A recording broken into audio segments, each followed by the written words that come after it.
Welcome to Cuddalore சமையல். எல்லாரும் பார்க்குறவங்களுக்கு வணக்கங்க. இன்னைக்கு 10 நிமிஷத்தில் வாயில் வச்சதும் வழுக்கிக்கிட்டு போகிற மாதிரி தான் நம்ம அல்வா செய்ய போகிறோம். பிரெட் அல்வா. வாங்க செய்முறையை பார்ப்போம். அதுக்கு நான் முதல்ல ஒரு பிரெட்டு பாக்கெட், அதாவது நார்மலான சைஸில் ஒரு பிரெட்டு பாக்கெட்டு தான் வாங்கிட்டு வந்திருக்கேன். பாருங்கள், பிரெட்டு பாக்கெட்டை வாங்கிட்டு வந்த உடனே அதை கவரை விட்டு எட்டை நீக்கி எடுத்த பிறகு அந்த ப்ரெட்டு உள்ள உதிரி உதிரியாக சில தோல்கள் இருக்கும். அதெல்லாத்தையும் நம்ம என்ன பண்ணணும், முதல்ல க்ளீன் பண்ணிவிட்டு அதுக்கப்புறமா சின்ன சின்ன சைஸில் நல்லா கட் பண்ணிக்கலாம். பாருங்கள், இது போல் எடுத்து சுத்தமாக ஆக்கிக்குங்க. இதுக்கு தேவையான அளவுக்கு பாதாம் பருப்பு கொஞ்சம், முந்திரி பருப்பு கொஞ்சம், ரெண்டுமே 10 கிராம் தான். இதை நல்லா சின்ன சின்ன சைஸில் கட் பண்ணிக்கோங்க. ஏன்னா ரொம்பவும் அதிகமாக போட்டாலும் நல்லா இருக்காது, ஒரே பருப்பாக இருக்கும். அதனால் கொஞ்சமாக அதை நல்லா கட் பண்ணிக்கோங்க. பாதாம் பருப்பை இது போல் கட் பண்ண பிறகு முந்திரி பருப்பை ஒன்றுங்குத்தலமாக உடச்சி எடுத்துக்கோங்க. முழுசாக போட்டிங்கன்னா அது முழுசாகவே கிடக்கும். இது போல் நொறுக்கி போடும்பொழுது நம்ம சாப்பிடும்பொழுது நல்லா அது ஒரு ஃப்ளேவராக இருக்கும், நல்லாவும் இருக்கும் சாப்பிட்றதுக்கு. இது போல் நல்லா நுணுக்கி எடுத்துக்கோங்க. பாருங்கள், இது போல் கரெக்டாக உடச்சி வச்சுக்கோங்க. இப்போ ப்ரெட்டை சைஸாக கட்டமாக கட் பண்ணிக்கலாம். பாருங்கள், அப்போ தான் நம்ம கடாயில் வறுக்கும் பொழுது நல்லா வறுந்து வரும். இது போல் நல்லா கட் பண்ணிக்கோங்க.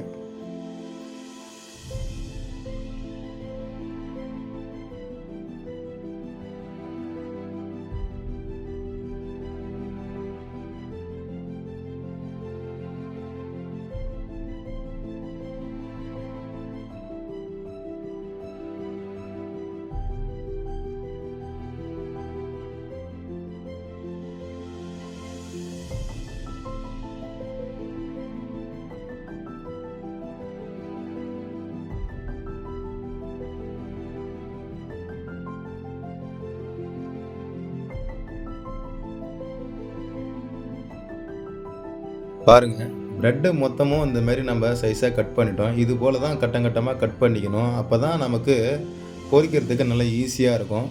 இந்த ப்ரெட்டு எந்த அளவு எடுத்துறீங்களோ அதே அளவுக்கு சர்க்கரையை பயன்படுத்திங்க. அப்போ தான் அந்த இனிப்பு சுவை நமக்கு தெளிவாக கிடைக்கும். பாருங்கள், இப்போ கடாய் சூடான பிறகு கொஞ்சமாக எண்ணெயை விட்டுக்குங்க. ஏன்னா தேவைக்கு ப்ரெட்டு பொரிக்கிற அளவுக்கு தேவைக்கு எண்ணெயை ஊற்றி அந்த ப்ரெட்டை பொரித்து எடுத்துக்குங்க. ஏன்னா இல்லைன்னா அதிகமாக எண்ணெய் ஊற்றி நீங்கள் பொரிச்சிங்கன்னா அந்த எண்ணெயில் ப்ரெட்டில் இனிப்பு இருக்கும். அந்த இனிப்பு சுவை இறங்கிட்டுன்னா அந்த எண்ணெயை வேறு எதுவும் பயன்படுத்த முடியாது. உங்களுடைய தேவையான அளவுக்கு மட்டும் எண்ணெயை ஊற்றி அதில் திட்டமாக பொரித்து எடுத்துக்கங்க. ப்ரெட்டை ரொம்பவும் கருக விடாமல், ரொம்பவும் வேகாமல் இருக்கக்கூடாது. ரொம்ப அப்படி திட்டமான, அதாவது ஒரு பொன்னிறமாக வருந்தால் போதும்.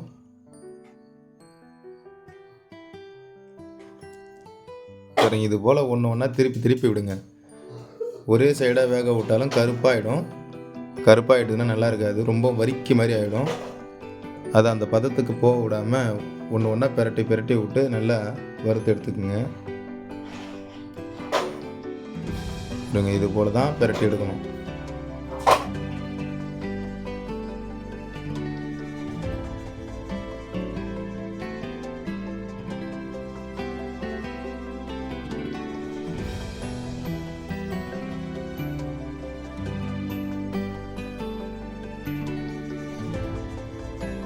ப்ரெட்டு வறுந்தது போதும். இது ஒரு பிளேட்டுக்கு எடுத்து வச்சிடலாம்.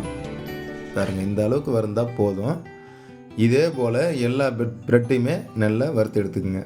பாருங்கள், இப்போ அந்த கடாயிலே நான் ஒரு ஜக்கு அளவுக்கு தண்ணி பயன்படுத்திக்கிறேன். ப்ரெட்டு எந்த அளவோ அதில் பாதி அளவுக்கு ஏலக்காய் தூள் நல்லா நுணுக்கி வச்சுருக்கேன். பாருங்கள், பொரிச்ச ப்ரெட்டு அப்படியே டைரெக்டாக சேர்க்க வேண்டியதான். சில பேர் பால் ஆரம்பத்திலே சேர்ப்பாங்க. நான் பால் காய்ச்சி நல்லா இழைய காய்ச்சி வச்சுருக்கேன். அதை இடையில தான் சேர்ப்பேன். நமக்கு ப்ரெட் அல்வா தயாராகிட்டுது அப்படின்னும்போது தான் பாலை அதில் சேர்க்கணும். ஏன்னா ஆரம்பத்திலே பால் சேர்த்துட்டிங்கன்னா நம்ம பெரட்ட அந்த பாலுடைய தன்மை மாறிடும். பாருங்கள், நான் ஆரம்பத்தில் வச்ச தண்ணி பத்தலை, கொஞ்சமாக தண்ணி சேர்த்துருக்கேன். நீங்களும் அது போல் தண்ணி திட்டமாக சேர்த்துக்குங்க. ஏன்னா நம்ம பால் சேர்க்க வேண்டியது இருக்குது இதில். ஏன்னா சர்க்கரையும் இலவிச்சுன்னா நல்லா அது ஒரு இலவலாகவே இருக்கும். அப்புறம் ரொம்ப ப்ரெட் அல்வா டைட்டாக கிடைக்காது. இது போல் நல்லா கிண்டி விட்டுங்க. இதுதான் பதம். தீயை அடுப்பு தீயை கம்மியாக வச்சு செய்யுங்க. இப்போ சர்க்கரையை கலந்துங்க திட்டமான அளவு. ப்ரெட்டு எந்த அளவுக்கு எடுத்துக்கிட்டீங்களோ அதே அளவுக்கு சர்க்கரை. ஒரு பேர்ட்டுட்டு சர்க்கரை திட்டமாக இருக்கான்றது இதிலே தெரிஞ்சிடும் நமக்கு. பாருங்கள், பத்தலை, இன்னும் கொஞ்சம் சர்க்கரை சேர்க்குறோம். அப்படியே கிண்டி விட்டுட்டே இருக்க வேண்டியதாங்க. சர்க்கரையை போட்ட பிறகு எந்த அளவுக்கு கிண்டிக்கிட்டே இருக்கீங்களோ அந்த அளவுக்கு அல்வா வந்து நமக்கு டேஸ்ட்டாக கிடைக்கும். கிண்டுறது தான் இதில் மெயின். சர்க்கரையை சேர்த்த பிறகு, சர்க்கரை கரைஞ்ச பிறகு தான் ஏலக்காய் பவுடரை அரைச்சி வச்சுருக்கோம் இல்லையா, அதை சேர்க்கணும்.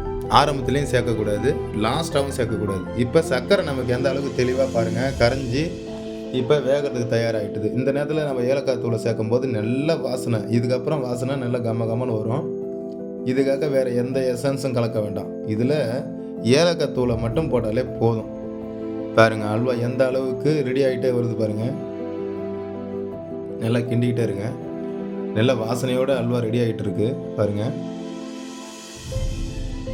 இந்த நேரத்தில் நம்ம பாலை காய்ச்சி வச்சுருக்கோம் இல்லையா, அந்த பாலை வந்து ஊற்றி நல்லா கிண்டிக்கிட்டே இருங்க. பாலை ஊற்றின பிறகு கலர் கொஞ்சம் டம்மியாகும். அந்த கலர் வந்து திரும்பவும் அதே கலர் நமக்கு வரும். நல்லா கிண்டிக்கிட்டே இருங்க. ஏன்னா அந்த பால் ஊற்றின பிறகு நீங்கள் எந்த அளவுக்கு கிண்டிக்கிட்டே இருக்கீங்களோ அந்த அளவுக்கு திரும்ப அதில் வெந்து அந்த பழைய கலர் நமக்கு இதே பாருங்கள் எந்த அளவுக்கு வந்துட்டுது பாருங்கள். நீங்கள் மாட்டும் கிண்டிக்கிட்டே இருக்க வேண்டாம். இதுக்கப்புறம் தான் அல்வாவை வந்து நல்லா ஒரு கிண்டிக்கிட்டே இருக்கணும்.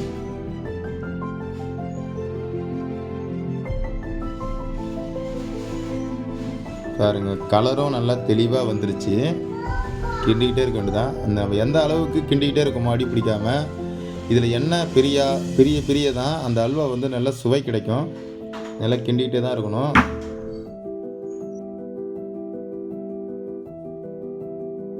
ப்ரெட்டு பொரிச்ச எண்ணெய் இப்போ லைட்டாக பிரிகிற மாதிரி தெரியுது பாருங்க. அவ்வளோதாங்க, அல்வா ரெடி ஆக போகுது. நீங்கள் வந்து இதுக்காக இதில் எதுவும் நெய்யெலாம் சேர்க்க வேண்டாம், தேங்காய் எண்ணெய் சேர்க்க வேண்டாம். நீங்கள் நார்மலாக வீட்டில் வச்சுருக்கிற எண்ணெயிலே செய்யலாம், அட்டகாசமாகவே இருக்கும். இதுக்காக நீங்கள் எதையும் தனியாலாம் ஒரு பொருள் சேர்க்க வேண்டாம். அதில் பாருங்க, நாங்கள் எதுவுமே சேர்க்கலை. நேச்சுரல் ஃபுட்டு கலர் தான் இது எல்லாமே.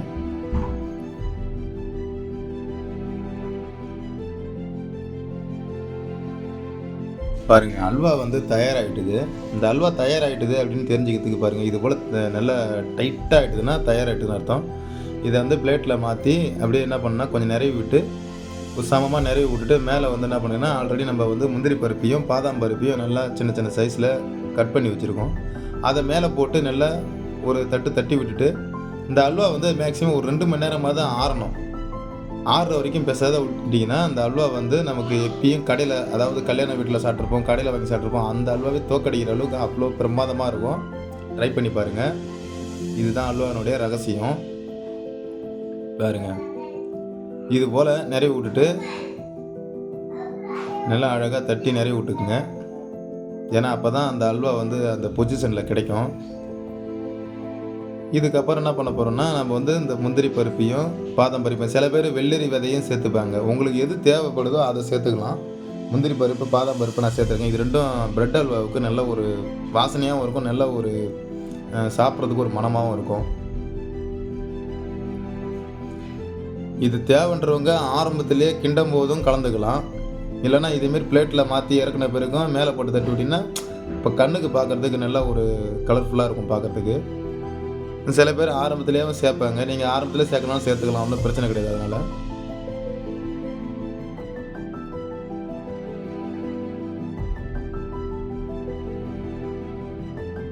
சுவையான பிரெட் அல்வா தயாராகிட்டுது. இது போல் நீங்களும் செஞ்சு சாப்பிட்டு சொல்லுங்கள் இந்த டேஸ்ட் எப்படி இருந்ததுன்னு. பாருங்க, பக்காவான அல்வா தயாராகிட்டுது. இதுதான் பிரெட் அல்வா.